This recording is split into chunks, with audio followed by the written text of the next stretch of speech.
오늘 데살로니가전서 3장 1절에서 5절의 말씀을 중심으로 해서 우리의 한계라는 제목으로 여러분들과 말씀의 은혜를 나누고자 합니다. 오늘 본문에는 참다 못하여라는 표현이 두 번 나옵니다. 1절 그리고 5절에 여러분들이 성경에 보시면 두 번 나오는데요. 이 참다라고 하는 스테고라는 단어는 물과 같은 액체를 용기에 넣어서 새지 않도록 하다라는 뜻입니다. 그러니까 참다 못하다라는 말은 말 그대로 더 이상 참을 수 없었다라는 말입니다. 다시 말하면 바울이 데살로니가 교회를 더 이상 도울 수 없다는 자신의 한계에 이르게 된 것입니다. 이제 바울이 이제 개척이 된 지 얼마 안 되는 이 어린 데살로니가 교인들에 대해서 얼마나 걱정을 많이 했으면 정말 잠을 이루지 못할 정도로 그렇게 하루하루를 지내고 있는 겁니다. 또 지금 현 상황에서 바울이 볼 때에 데살로니가 교인들이 지금 어떻게 지내고 있는지 그들에 대한 궁금함이 최고조에 이른 것입니다. 바울의 이런 모습은 데살로니가 교회에 대한 그의 아주 특별한 관심과 애정을 나타냅니다. 저는 오늘 이 본문의 말씀 속에서 이 참다 못하여라는 이 두 번 나오는 이 표현을 깊이 묵상을 하면서 저 개인적으로 아주 큰 은혜를 받았습니다. 그리고 이 큰 은혜를 오늘 이 시간 여러분들에게 우리에게 어떤 적용이 있을지 하나씩 설명해 보려고 합니다. 가만히 보면 우리도 살면서 참다 못할 일이 있습니다. 참다 못할 일. 성경은 분명히 우리가 충분히 인내해야 한다라고 하는 말씀을 주고 계십니다. 그런데 오늘 이 본문은 좀 상황이 다릅니다. 어쩌면 우리도 이 본문처럼 우리 한계에 직면하고 또 그 문제를 해결해야 되는 어떤 상황인데 내가 아무것도 할 수 없을 때가 있습니다. 내 한계가 있고 그리고 그것을 풀어야 하고 그러나 나는 아무것도 할 수 없는 상황. 그것을 참다 못하여라는 이 표현 속에서 제가 생각한 겁니다. 그러면 그럴 때 우리는 어떻게 됩니까? 아무것도 할 수 없는 때, 내 한계에 직면했을 때 우리는 어떻게 해야 합니까? 바울은 참다 못하여라는 그 자신의 한계 상황에서 어떻게 했는가? 세 가지를 합니다. 우리가 오늘 바울에게서 배울 점이 바로 그것입니다. 여러분, 우리가 살면서 어떤 한계를 만났을 때 우리는 어떻게 해야 합니까? 첫 번째로 사람의 도움을 받으십시오. 사람의 도움을 받으십시오. 물론 성경은 사람을 의지하지 말라 이렇게 가르칩니다. 사람을 의지하지 말라. 다른 성경을 보면 시편 146편 3절에 보면 도울 힘이 없는 인생도 의지하지 말지니, 의지하지 말라고 그랬어요. 사람이 도우면 얼마나 도울 수 있습니까? 의지하지 말라. 그리고 시편 146편 5절에 보면 야곱의 하나님을 자기의 도움으로 삼으며 여호와 자기 하나님에게 자기의 소망을 두는 자는 뭐가 있다? 복이 있다라고 말씀을 했습니다. 우리가 이 말씀대로라면 그냥 하나님만 믿고 살아야지 뭐 사람의 도움이 필요할까 생각하겠죠. 또 한 성경을 볼까요? 에스라 8장 21절 이하에 보면은 이 에스라는 종교 지도자입니다. 유다 사람들이 바벨론 포로 생활을 마치고 예루살렘으로 귀환하는 그런 과정에서 백성들의 안전과 평탄한 길을 왕에게 도움을 요청할 수 있는 상황인데 왕에게 도움을 요청하는 것을 부끄러워했다. 성경에서 그렇게 말하면서 철저하게 하나님께만 도움을 구합니다. 그래서 무사 귀환을 하게 되었다는 내용이 이 에스라 구약 성경의 8장에서 소개되고 있습니다. 물론 우리는 이런 신앙을 가져야 됩니다. 그런데 오늘 본문은 다시 말씀드리지만 좀 다른 개념입니다. 다른 상황이고요. 하나님께서는 때로 저와 여러분이 사람을 통해서 도움을 받기를 원하십니다. 오늘 본문 1절, 2절, 3절을 보시겠습니다. 한번 읽어보면요. 이러므로 우리가 참다 못하여 우리만 아덴에 머물기를 좋게 생각하고 2절 우리 형제 곧 그리스도의 복음을 전하는 하나님의 일꾼인 디모데를 보내노니 이는 너희를 굳건하게 하고 너희 믿음에 대하여 위로함으로 3절 아무도 이 여러 환난 중에 흔들리지 않게 하려 함이라 우리가 이것을 위하여 세움 받은 줄을 너희가 친히 알리라. 자, 무슨 말씀이냐면 이제 바울이 데살로니가 교회를 도울 수 없는 자신의 한계를 느꼈을 때 바울이 형제 디모데를 대신 보내기로 결정을 합니다. 그리고 디모데에게 직접 부탁을 합니다. 물론 바울 곁에는 실라라는 사람도 있었습니다. 실라. 그리고 디모데가 같이 있는 겁니다. 근데 이 디모데에게 부탁을 하는 것이 좋게 생각했다. 1절에 그렇게 말하거든요. 이 말은 무슨 얘기냐면 그런 결정을 내린 이유가 실라는 바울이 다른 계획이 있었어요. 무슨 계획이냐면 빌립보 교회에 파견을 해가지고 실라는 빌립보 교회를 좀 돌아봐라 이렇게 부탁을 할 계획이었고 그리고 디모데에게는 너는 데살로니가에 가서 나를 대신해서 좀 이렇게 하라 라고 부탁을 한 겁니다.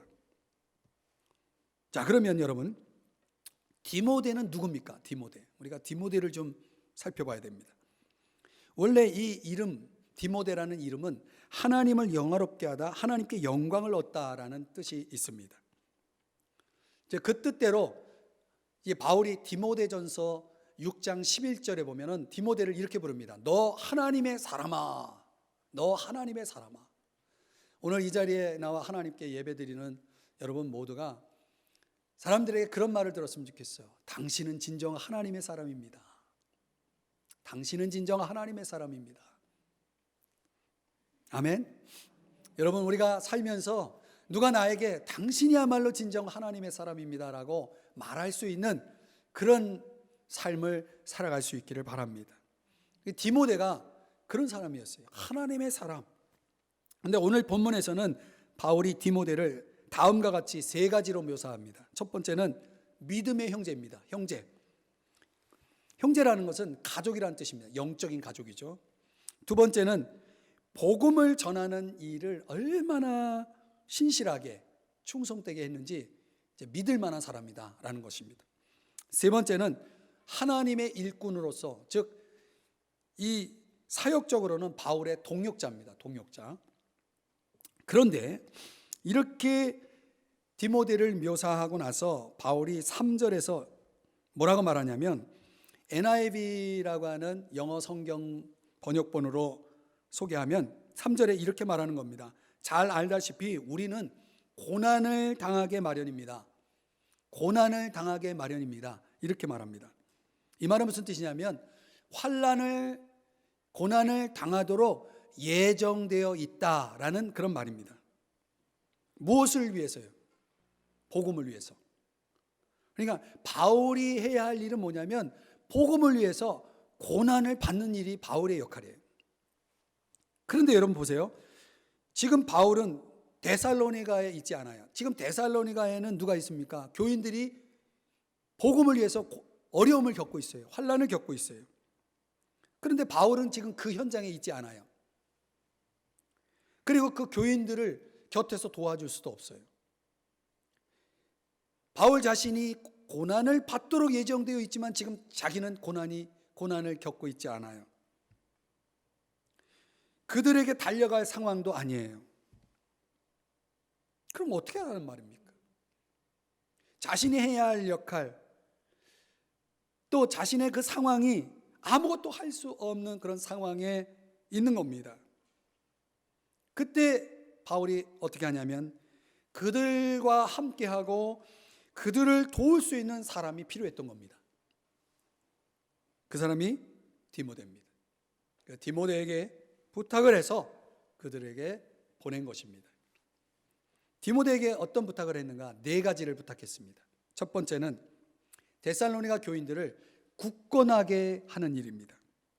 이 굳건하다, 스테리조라고 하는 단어는 강하게 하다라는 뜻인데 이게 뭐와 관련되어 있냐면 믿음과 관련되어 있습니다.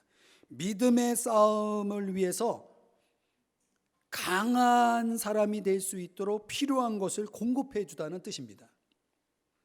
여러분, 누가 여러분들의 믿음을 강하게 해주고 있습니까?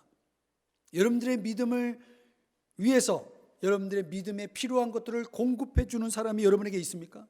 우리에게 이런 사람이 있어야 됩니다. 디모데의 역할이 바로 그것입니다. 두 번째는 믿음에 대하여 위로하는 겁니다. 이 위로하다, 파라칼레오라고 하는 단어는 자주 등장하는 단어인데 위로하다라는 뜻도 있지만 훈계하다 또는 기도하다라는 뜻도 있습니다. 여러분, 여러분의 믿음을 위해서 누가 여러분을 위로해 주고 있습니까? 누가 여러분의 믿음을 위해서 기도해 주고 있습니까? 오늘 우리에게도 이런 사람이 필요합니다. 세 번째 역할은 아무도 이 여러 환난 중에 흔들리지 않게 하는 일입니다. 이 심적인 동요를 얘기하는데요. 어려움이 하도 많으니까 데살로니가 교인들이 흔들릴 수 있는 겁니다. 마음이 흔들릴 수 있습니다. 내 마음이 그렇게 흔들릴 때 누가 돕느냐? 디모데가 돕는 겁니다. 여러분, 여러분의 마음이 흔들릴 때 누가 여러분의 마음을 붙들어 줄 수 있습니까? 그런 사람이 여러분이 있습니까? 우리에게도 이런 사람이 필요하다는 거예요. 내 마음이 흔들릴 때 내 마음을 붙들어 줄 수 있는 사람 말이죠. 네 번째 역할은 뭐냐면 데살로니가 교인들의 믿음을 알아보는 일입니다. 그들의 영적인 상황을 파악해서 바울에게 그 소식을 전해주는 역할을 부탁합니다. 요거는 다음 주에 우리가 함께 묵상할 말씀과 연결되어 있기 때문에 이 정도로 하고요. 자, 이 4가지 역할을 위해서 바울은 누구를? 디모데를 그들에게 보냈다는 겁니다. 여러분, 자, 우리에게 이것이 무엇을 의미하냐 한번 생각해 봅시다. 어쩌면 우리도 살아가면서 바울과 같은 처지에 놓일 수가 있다는 거죠. 바울과 같은 처지가 뭡니까? 내가 감당해야 할 일인데, 내가 있어야 할 자리인데, 내가 도와줘야 할 일인데 nothing, 내가 할 수 있는 게 아무것도 없다 라는 처지, 그런 처지가, 그런 상황이 우리에게도 있을 수 있다는 거죠. 그럴 때 보통 이런 상황에서 사람들은 무력감을 느끼죠. 좌절감을 느끼죠. 그런데 바울이 참다 못하여 실제적으로 이제 구체적으로 사람의 도움을 요청을 했다는 겁니다. 바울을 대신해 줄 수 있는 디모데에게 부탁한 것입니다. 우리도 그렇게 할 수 있어야 됩니다. 우리도 그렇게 할 수 있어야 됩니다. 분명 하나님께서 우리에게도 디모데와 같은 사람을 붙여주신다고 믿습니다. 누가, 저와 여러분에게 누가 디모데와 같은 사람일까요? 적어도 바울과 디모데의 관계로 풀어보면 세 부류 중에 있을 수 있습니다. 믿음의 가족, 주님께 헌신된 사람, 함께 교회에서 주님을 섬기고 있는 사람들. 적어도 이 영역 안에 나에게 디모데와 같은 존재가 있을 수 있습니다. 그래서 예를 든 겁니다. 제가 이 말씀 때문에 일주일 동안 이제 묵상하면서 제가 깊이 생각해 본 건데요. 그래도 바울이 어떻게 디모데에게 그런 힘든 역할을 부탁을 할 수 있었을까? 누가 여러분에게 뭔 부탁을 하면 여러분 그냥 쾌히 받아들이십니까? 쉽지 않잖아요. 이 바울과 디모데는 도대체 어떤 관계였을까를 묵상을 하면서 성경 속의 바울과 디모데의 관계는 그들의 친밀한 관계가 거의 20년 유지된 사이예요. 거의 20년간. 바울이 2차 전도 여행을 다닐 때에 더베라는 도시에 가게 되는데 거기에 신실한 그리스도인들이 이 디모데라는 청년을 우리가 강력히 추천하니 이 디모데라는 청년 좀 어떻게 좀 잘 봐주시오 해가지고 부탁을 했을 때 바울이 그 청년 디모데를 제자로 삼습니다. 그래서 관계가 시작되는데 그때부터 깊이 있게 관계가 이루어지는 거예요. 그래서 바울은 디모데를 사랑하고 교훈하고 그리고 신뢰하고, 또 반대로 디모데는 바울 선생님을 존중하고 신뢰하고 따르고 이런 사이가 된 겁니다.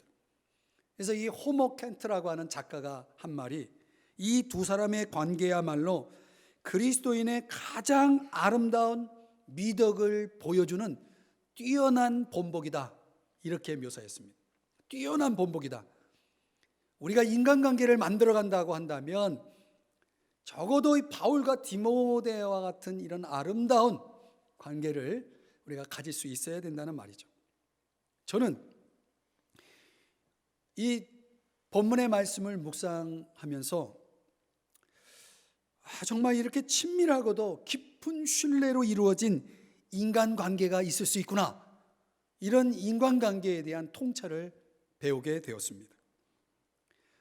정말 나의 한계가 있을 때 내가 손을 내밀 수 있고 내가 도움을 요청할 수 있고 내 자리를 메꿔줄 수 있는 그런 바울과 디모데와 같은 관계가 오늘 우리에게도 있기를 축복합니다. 참 중요한 부분입니다. 두 번째로, 우리의 한계에서 우리가 할 수 있는 일이 뭐냐? 주님의 말씀을 기억하십시오. 주님의 말씀을 기억하십시오. 4절 말씀으로 가시면 우리가 너희와 함께 있을 때에 장차 받을 환난을 너희에게 미리 말하였는데 과연 그렇게 된 것을 너희가 아느니라. 자, 여기서 바울이 너희에게 미리 말하였는데 이렇게 언급하죠. 자, 질문은 뭘 미리 말했다는 겁니까? 오늘 본문에는 그 내용이 나오지 않습니다. 그 내용을 알려면 데살로니가에서 바울이 이 데살로니가 교인들에게 무엇을 했는지를 보여주는 내용을 살펴봐야 되는데 사도행전 17장 3절이 그 대표적입니다.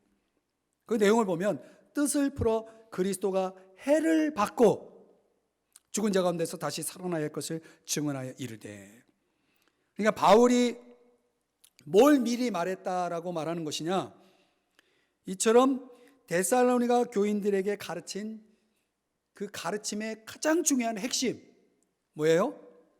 그리스도의 고난이었다는 거죠. 그리스도의 고난.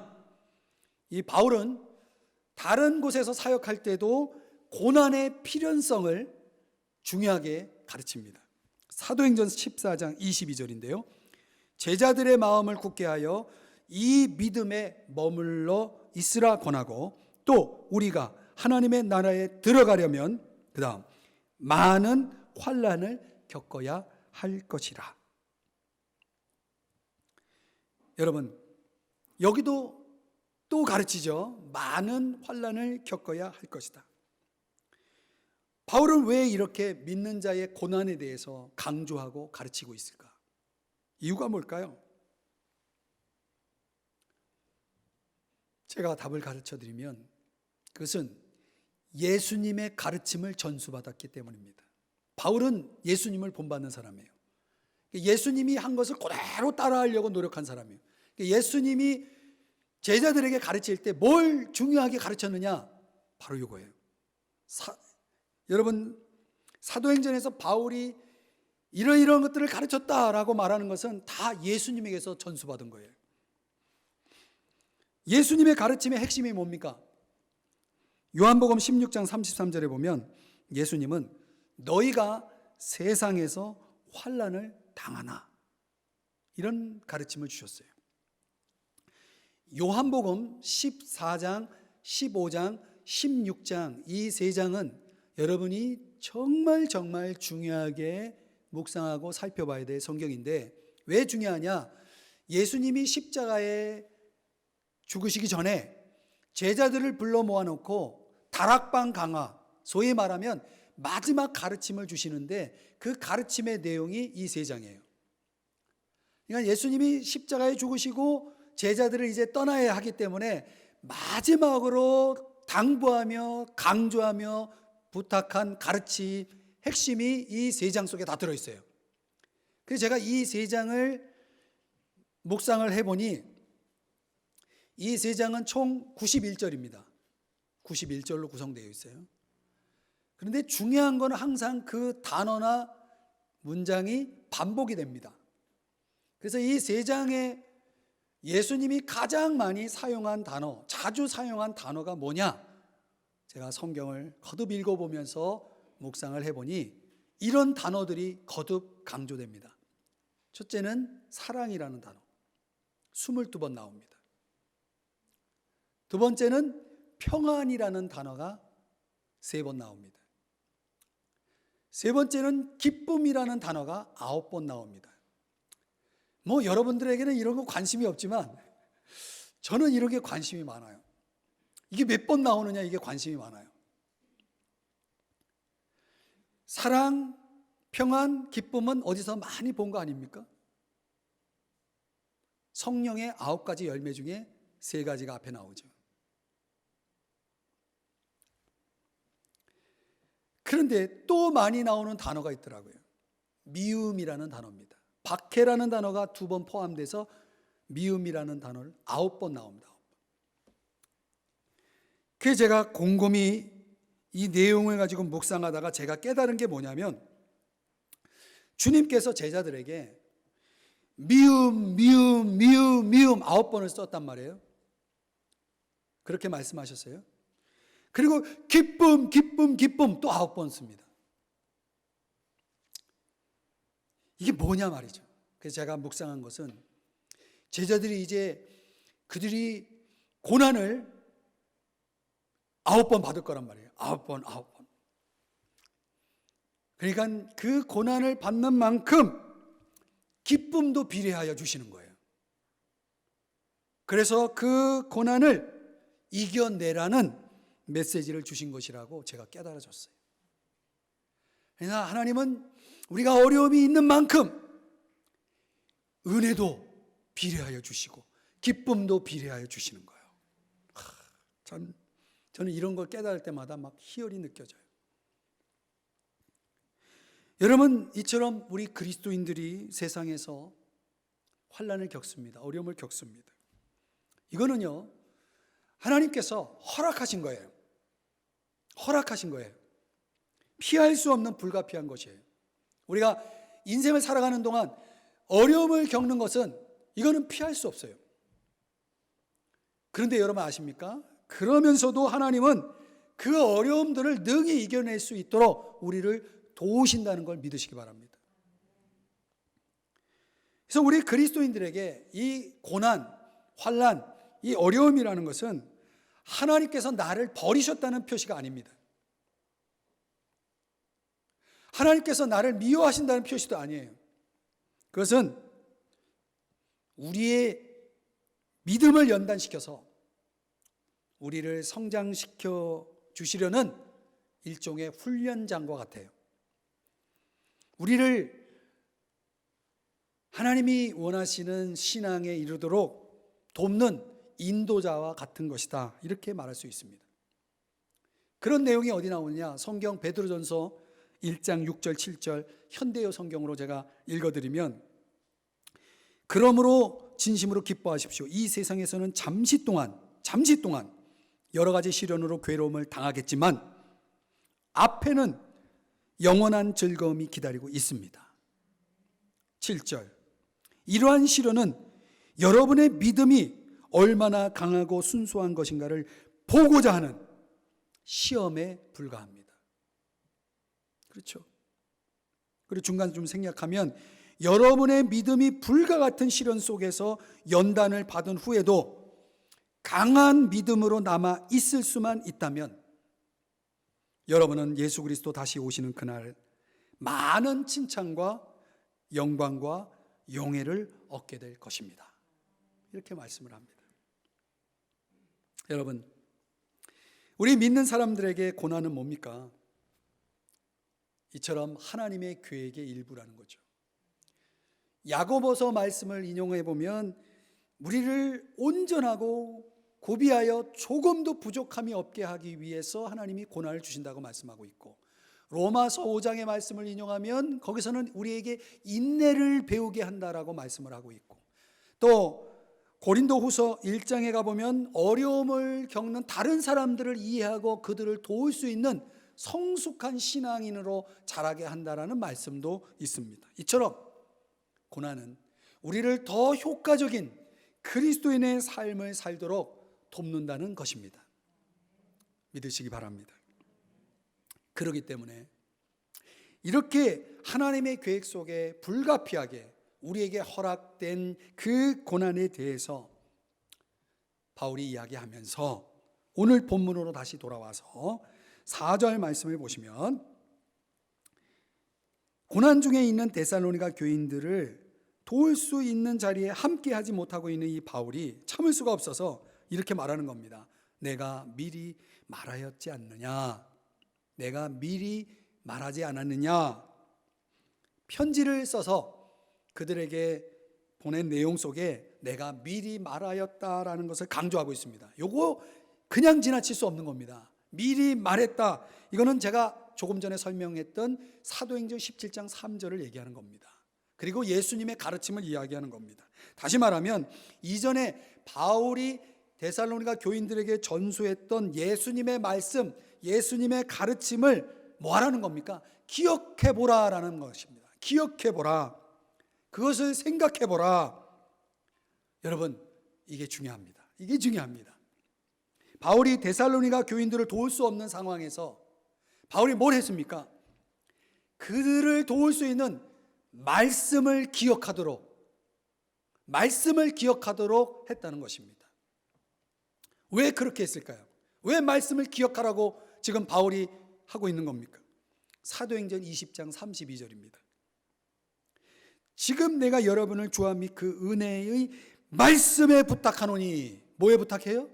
말씀에 부탁하노니, 이 말씀이 도대체 뭡니까? 여러분을 능히 든든히 세우기 때문이다. 왜 바울은 말씀을 기억하라고 말하고 있는 겁니까? 나는 너희들에게 가서 도와줄 수 없지만 너희들에게 이미 내가 준 말씀, 너희들에게 가르쳐준 그 말씀이 너희를 든든히 세울 수 있기 때문이다 라고 말하고 있습니다. 시편 119편 92절입니다. 주의 법이 나의 즐거움이 되지 아니하였다면 내가 내 고난 중에 멸망하였으리이다. 여러분, 그렇습니다. 우리가 한계를 만날 수 있어요. 그때 어떻게 해야 됩니까?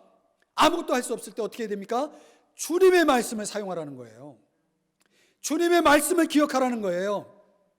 여러분이 말씀을 듣고 배우고 받은 그 말씀, 가르침들을 기억하라는 거예요. 그리고 그것을 적용해 보라는 거예요. 그 말씀이 우리를 든든히 세워주기 때문에, 우리를 고난 중에 지켜주기 때문에, 사랑하는 여러분, 이처럼 아무것도 할 수 없는 한계에서 우리는 말씀을 기억하고 생각하고 적용하고 그리고 말씀을 나누고 이렇게 사시기를 주의 이름 축복합니다. 거기에 길이 있고 방법이 있고 해결이 있고 승리가 있는 줄 믿습니다. 말씀 3, 그것이야말로 우리의 한계에서 우리가 해야 할 일입니다. 마지막 세 번째, 우리가 한계에서 우리가 할 수 있는 일이 뭐냐? 주님께 간절히 기도하십시오. 기도하십시오. 기도하십시오. 시골에 한 소년이 살고 있었는데요, 하루는 비가 너무 많이 내려서 집 앞에 있는 나무가 이렇게 쓰러져서 그 길을 막고 있는 거예요. 그래서 그걸 치우려고 이 소년이 애를 써보는데 쩔쩔매고 도대체 움직이질 않고, 그렇게 막 쩔쩔매고 있는 이 아들을 아버지가 나와서 본 겁니다. 그리고 말합니다. 아들아, 너 네가 할 수 있는 거 정말 다 한 거니? 그럼요 아빠, 제가 할 수 있는 거 다 해봤어요. 근데 꼼짝도 하지 않아요. 그때 아빠가 말하기를, 아니야, 네가 아직도 하지 않은 일이 한 가지 있잖아. 뭐예요? 아버지에게 도와달라고 해야지. 아버지에게 도와달라고 해야지. 여러분, 이 이야기를 들으시면서 무슨 생각이 드십니까? 여러분, 우리가 우리의 한계에서 정말 해야 할 일을 하고 있나요? 어쩌면 한 가지를 하지 않는지 모르겠습니다. 지금 이렇게 어려운데 한 가지를 하지 않는 사람들. 본문에서 바울이 참다 못하여라는 말을 2번 했다 말씀드렸잖아요. 저는 그냥 이 말씀을 얼마나 묵상을 많이 했는지 모르겠어요. 참다 못하여, 참다 못하여, 참다 못하여. 이걸 묵상하면서 제가 뭐가 깨달아졌냐면, 참기 위해서 얼마나 하나님 앞에 엎드렸을까. 저는 이 참다 못하여라는 이 말을 생각하면서 이 표현 속에서 바울이 하나님과 얼마나 많이 깊이 씨름을 했을까 하는 생각이 들었습니다. 근데 그 성찰이 저에겐 큰 은혜가 되었어요. 그냥 말이 참다 못하여지 바울이 얼마나 하나님과 이 문제를 가지고 씨름을 했을까. 마치 구약 성경 창세기에 나오는 야곱이 생각이 나는 거예요. 야곱.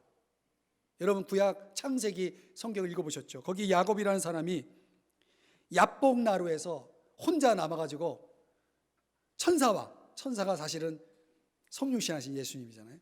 그 하나님과 씨름하는 장면이 나오잖아요. 왜 야곱이 하나님과 혼자 남아가지고 그분과 이렇게 씨름을 했느냐는 거예요. 아무것도 할 수 없으니까. 아무것도 할 수 없으니까 그렇게 한 거거든요.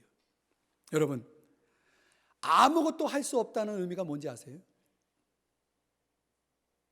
다시, 여러분, 아무것도 할 수 없다는 의미가 뭔지 아세요? 그것은 주님을 찾으라는 의미예요. 주님을 찾으라는 의미예요. 제가 이걸 깨달은 거예요. 참, 이거구나. 주님을 찾으라는 거구나.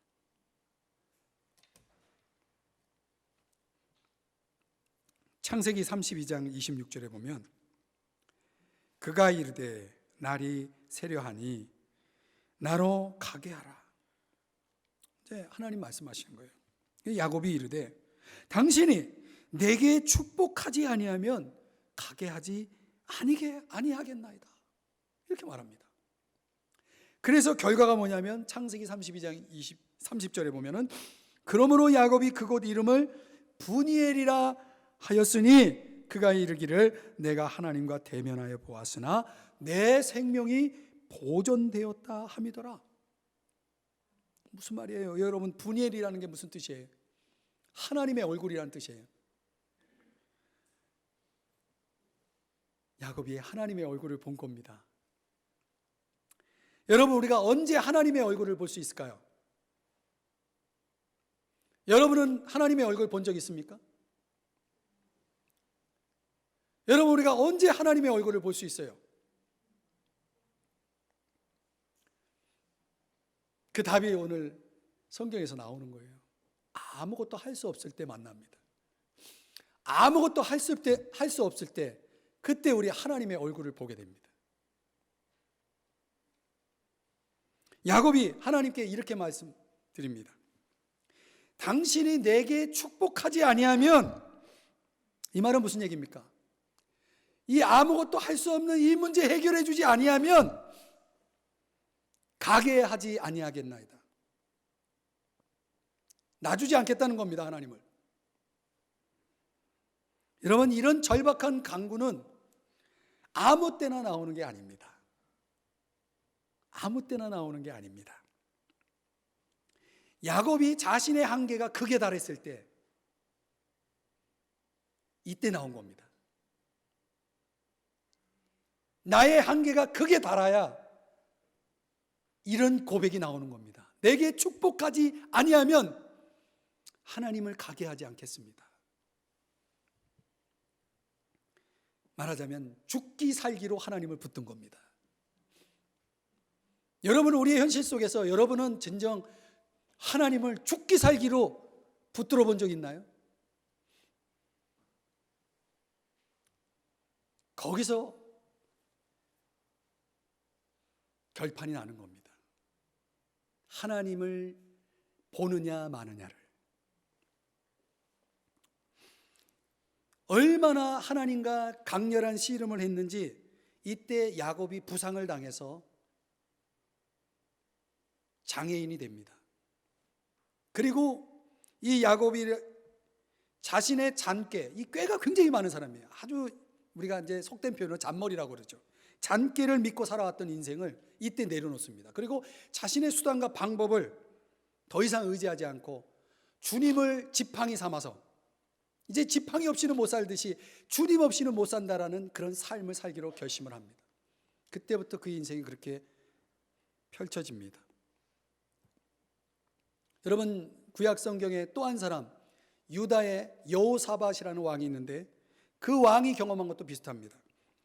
어느 날 외부의 적이, 어마어마한 적이 쳐들어왔는데 자신이 왕으로서 할 수 있는 게 아무것도 없어요. 그때 그가 하나님 앞에 이런 고백을 합니다. 역대하 20장 12절. 우리 하나님이여, 그들을 징벌하지 아니하시나이까? 우리를 치러 오는 이 큰 무리를 우리가 대적할 능력이 없고 어떻게 할 줄도 알지 못하옵고. 이게 한계죠. 그때 오직 주만 바라보나이다. 오직 주만 바라보나이다. 여러분, 우리가 오직 주님만 바라봅니다라고 하나님 앞에 고백할 때가 언제라고 생각합니까? 여러분은 언제 이런 고백을 하십니까? 우리가 아무것도 할 것이 없을 때, 그때 아닙니까? 저도 그렇습니다. 오직 주님만 봅니다. 이 말이 그렇게 자주 나오지 않습니다.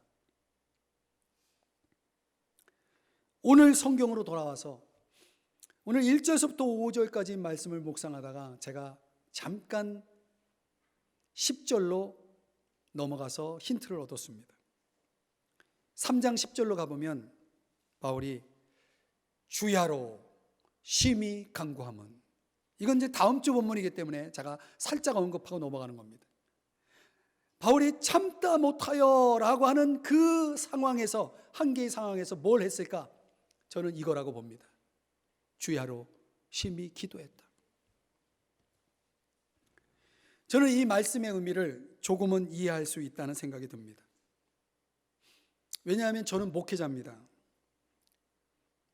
여러분이 알지 모를지 저는 정말 목회를 열심히 하는 사람입니다.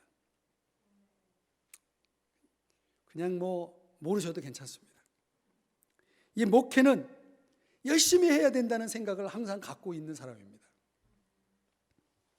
그래서 어떻게 하면 우리 교인들에게 내가 뭘 할까? 우리 교인들을 위해서 내가 뭘 할까? 이거를 360을 고민하는 사람입니다. 정말 건강하고 좋은 교회를 세우고자 말하자면 나름 몸부림을 치는 사람인데,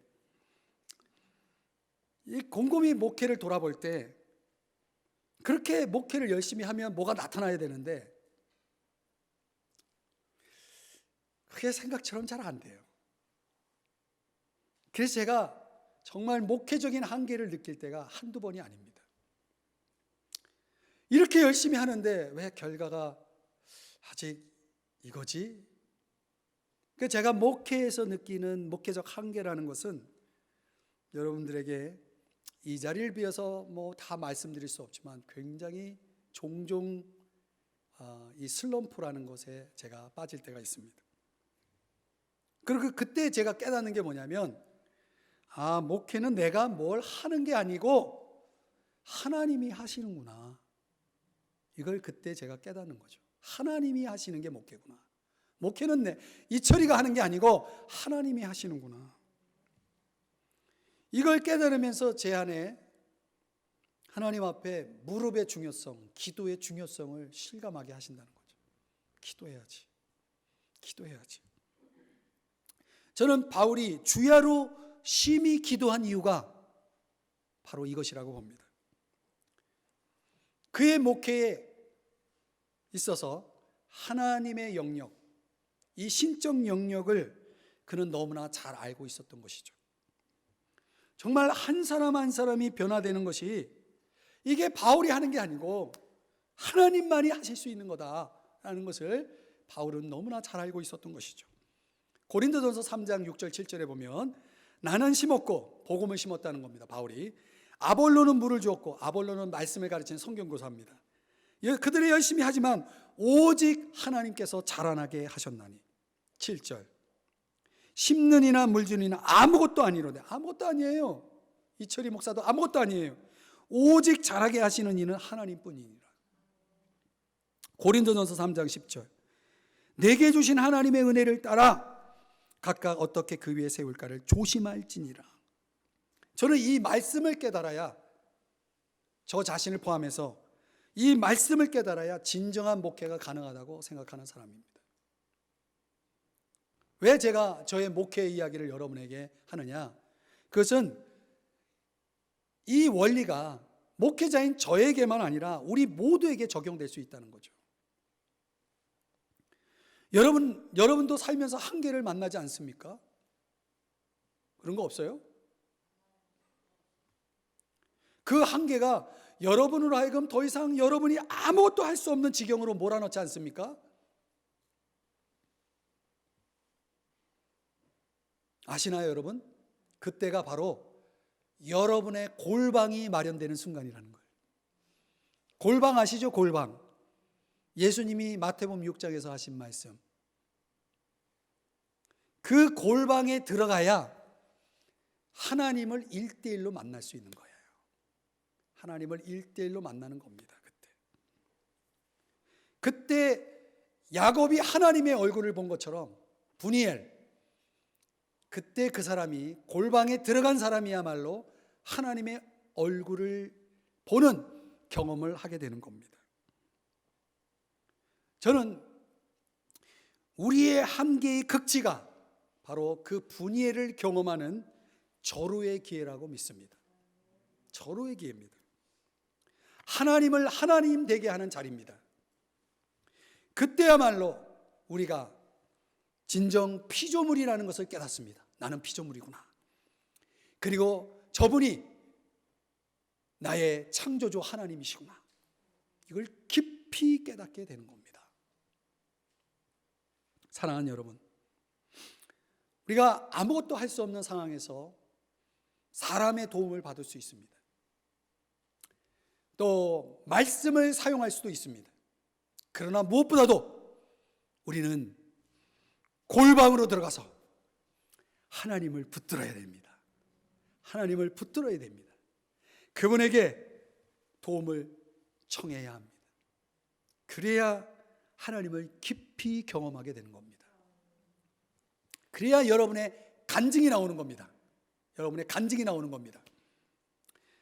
말씀을 정리해 보겠습니다. 런던 노인들의 여론조사에 대한 이야기가 하나 있는데요. 그분들에게 이런 질문을 던졌어요. 당신의 인생에서 가장 행복했던 일은 무엇입니까? 인생에서 가장 행복했던 일을 물었습니다. 그 질문의 응답자의 60%가 1940년, 41년에 런던 대공습이라고 대답을 했습니다. 여러분 좀 이상하지 않습니까? 그 대답의 의미는 이렇습니다. 매일 밤 독일이 폭격기로 수십 톤의 폭탄을 떨어뜨릴 때, 그 런던의 그 자랑스러운 문명이 잿더미가 되고 있을 때, 그때를 이 노인들이 60%나 되는 노인들이 그때를 그리워하고 있다는 의미입니다. 이상하잖아요. 왜 그때를 그리워할까요? 이유는 공동의 적은 밖에 있고, 독일이었죠 그때는. 공동의 적은 밖에 있고 그들끼리는 서로 엉겨서, 그 어두운 곳에서 서로 엉겨 그들이 붙어 살아남았다는 것입니다. 그때가 그리웠다는 거예요. 여러분이 잘 아시는 포우의 황무지라는 시에 4월은 잔인한 달이라는 부분이 있습니다. 지금처럼 말이죠. 근데 어떤 작가가 이 부분을, 4월은 잔인한 달이라는 이 부분의 의미를 이렇게 해석했습니다. 4월이라는 시간이 숨어있는 겨울의 즐거움을 멈추게 했기 때문이다. 다시요. 4월이라는 시간이 숨어있는 겨울의 즐거움을 멈추게 했기 때문이다. 여러분은 겨울의 즐거움이 뭐라고 생각하십니까? 스키 이런 거 생각하는 거 아닙니다. 저는 이 겨울의 즐거움을 오늘 본문과 연결해서 우리 인생의 한계의 극치가 왔을 때, 어쩌면 지금 우리에게 주어진 이 상황이 저는 아직도 겨울이라는 생각이 듭니다. 그러니까 여러분 마스크 쓰고 있잖아요. 인생의 겨울. 그 인생의 겨울이 주는 즐거움이 있다고 믿습니다. 제가 깨달은 거는 적어도 내가 피조물이라는 사실을 깊이 깨달았다고 봅니다. 나는 피조물이구나. 정말 하나님 앞에서 아무것도 아닌 정말 보잘것없는 존재구나 라는 걸 저도 이걸 깨달았지 않았을까. 또 우리가 다른 사람의 도움 없이는 살아갈 수 없구나. 그렇죠? 수요일에 민수기 강의 말씀을 풀면서도 설명드렸지만은, 다른 사람의 도움이 없이는 우리는 살아갈 수 없구나. 그러니 우리는 서로를 의지하면서 도우면서 살아야 되는구나. 저도 이걸 깨달았지 않았을까. 그리고 무엇보다도 궁극적으로 하나님을 의지하지 않으면 우리 인생은 살아갈 수 없는 거구나. 이런 거 깊이 깨닫는 즐거움이 있지 않습니까?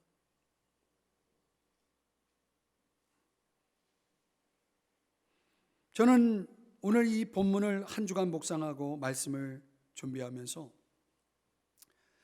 우리 인생의 한계 속에서, 그 한계의 경험 속에서만 배울 수 있는 3가지 진리를 깨닫게 된 것이죠. 바로 이거구나.